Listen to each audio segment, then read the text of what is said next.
while listening to music. When his Discman stops working, he calmly sits down and changes the batteries so he can listen to music again. He also decides to check inside the cabin, only for his friend Ben to suddenly come out telling him to run. Growls can be heard in the house and Ben shoots a few bullets before running as well.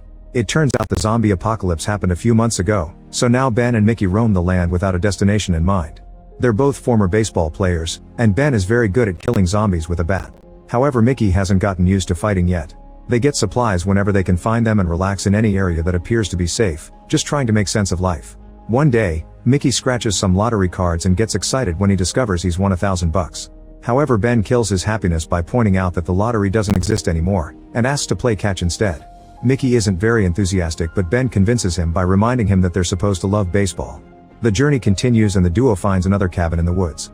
Ben goes inside first and checks that it's empty before they finally relax. Since there's nothing useful in the house, Ben decides to go fishing to catch something for dinner. Mickey continues to be apathetic and pulls out all the canned fish they have in their bags, so Ben tells him to start a fire. However, Mickey puts on his headphones and walks away. Later, Mickey finds the bodies of a few zombies that Ben just killed and freaks out because he remembers Ben saying that there wouldn't be zombies in the woods. Ben corrects him because he actually said that there would be fewer of them, which so far has been true. After traveling a few more miles, the duo finds an abandoned car. Ben opens the door and a zombie comes out, so he quickly shoots it in the head. He then gets in the car and is disgusted by the horrible smell. Luckily, the car still works, so they use it to keep traveling. Now they can ride smoothly through the roads and enjoy the view, although the radio doesn't work. One afternoon, Mickey remembers a girl he used to date and convinces Ben to go to her house. While Ben checks for zombies, Mickey listens to his ex's music and sniffs her panties. He ends up taking those panties and her perfume.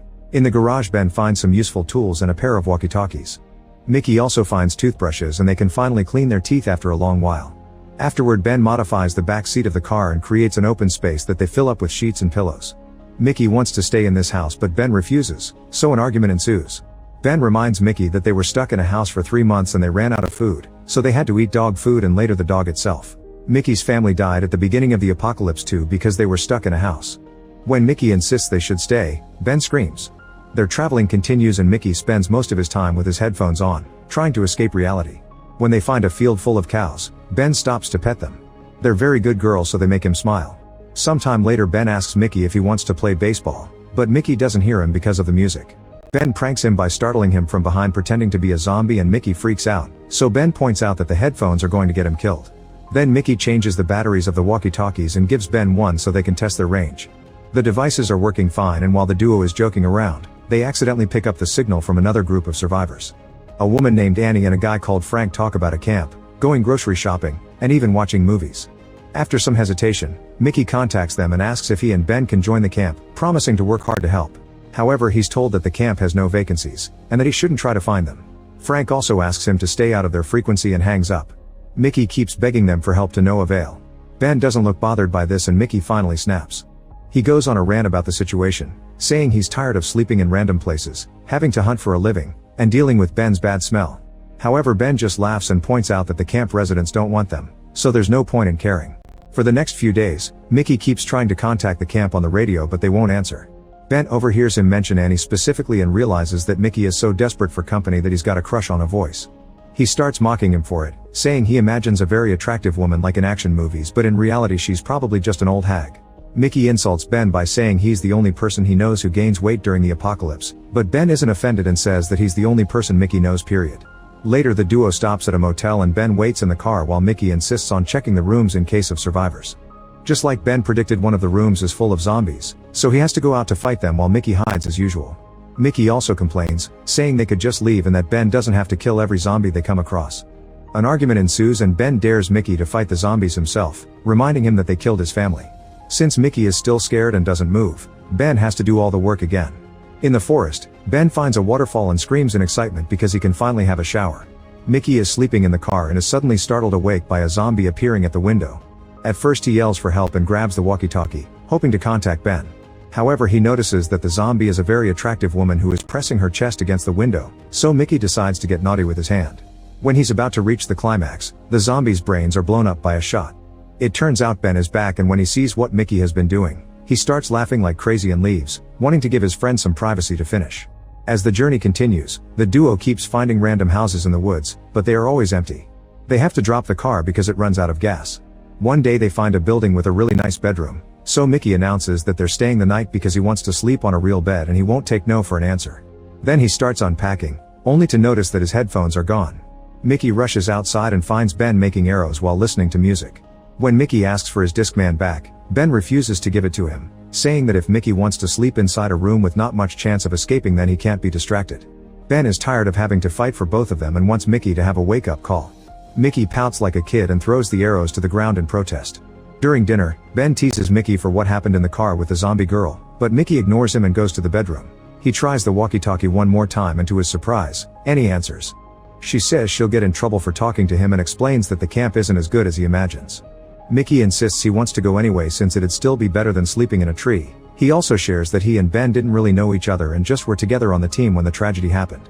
Annie thinks Mickey whines too much and hangs up. Meanwhile, Ben listens to music and dances in the living room while drinking. Suddenly he hears some weird noises and goes to investigate. After taking care of the issue, he finds Mickey still sleeping like a baby, and Ben is so tired of him not caring about the danger they're constantly in that he decides to play a prank. He leaves the bat on the bed and goes to the woods where he checks on a zombie he captured earlier. Ben drags the zombie to Mickey's room and yells at him to wake him up before locking the door. Mickey desperately yells for help, but Ben tells him he has to learn to defend himself. After lots of struggle, Mickey finally kills the zombie with the bat. Ben opens the door and is proud of him, but Mickey furiously jumps on his friend and punches him a few times before leaving. In the woods, Ben finds Mickey having a breakdown.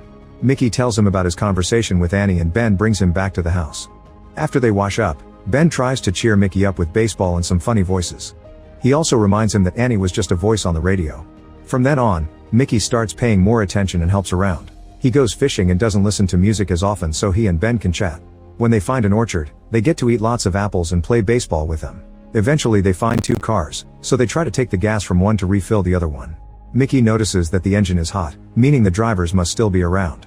Ben yells hello but nobody answers, so he decides to take the gas anyway. Suddenly Jerry surprises Mickey from behind and takes him hostage with a knife as he asks for the car keys, saying he needs to go to Arizona.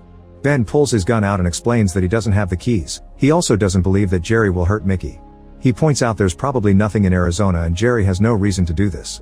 Jerry starts ranting about a group of people who made him work through the winter with the promise of a gun, gas, and food for him to go home in the spring, but they didn't keep their word. He refuses to explain who they are though. When Jerry threatens Mickey again, Ben puts the gun down and tells him that the keys are in the car. Jerry lets go of Mickey and gets in the vehicle, only for Ben to reveal that the keys are in his pocket. A furious Jerry insults him and tries to run away, but Ben follows him and shoots him down. Mickey calls Ben out for killing a normal human and Ben claims self-defense, so an argument ensues. At that moment another car arrives and Ben pulls out his gun again. A female voice explains she only came for her other car and everyone agrees to behave. The woman and her bodyguards start filling the abandoned car's tank while asking questions about Jerry. Ben tells them what happened and the woman says they did the right thing because Jerry was a thief. When the strangers are about to leave, Mickey finally recognizes the voice and realizes that this is Annie. She responds by shooting Ben in the leg and scolding Mickey for not letting the matter go.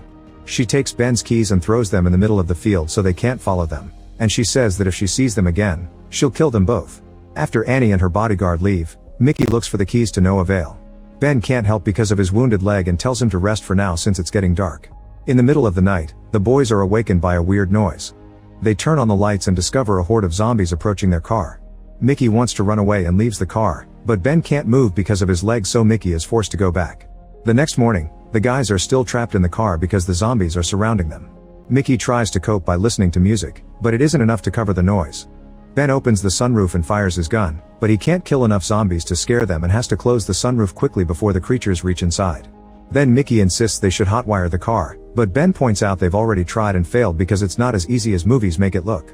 Another argument begins and Ben blames Mickey for the situation, since he triggered Annie into shooting him. Several days pass but the zombies never leave. Their growling noises are driving the duo crazy and they put up some sheets to cover the windows to at least avoid the ugly faces. When they run out of water, they start saving the liquid from their canned tuna. With no hope for the future, they decide to get drunk and play road games. Eventually the duo decides that since Mickey got them in this mess, he should go out and find the keys. Choosing to be brave for once, Mickey climbs out of the car through the sunroof and goes to the field to search for the keys. For the next few moments, Ben can do nothing but smoke and wait. Eventually he hears Mickey yelling his name so Ben quickly opens the sunroof for his friend. Unfortunately Mickey reveals that he's been bitten, and both men have a breakdown. Mickey admits he's scared and wonders what to do, but Ben just pulls out his gun and asks him to leave the car. When Mickey refuses to move because he wants a chance, Ben shoots to kill him and yells in grief. Afterward, Ben sends a message to Annie, blaming her for Mickey's death and promising to kill her if he ever finds her. He keeps surviving inside the car for several days and finds it ironic how he went from being stuck in a house for 3 months only to now being stuck in a vehicle. Eventually he gets tired of living like this and decides it's time to try to survive outside again. He puts on Mickey's headphones and walks down the road while a horde of zombies follows him. Make sure to subscribe and turn on notifications so you can watch more videos like this.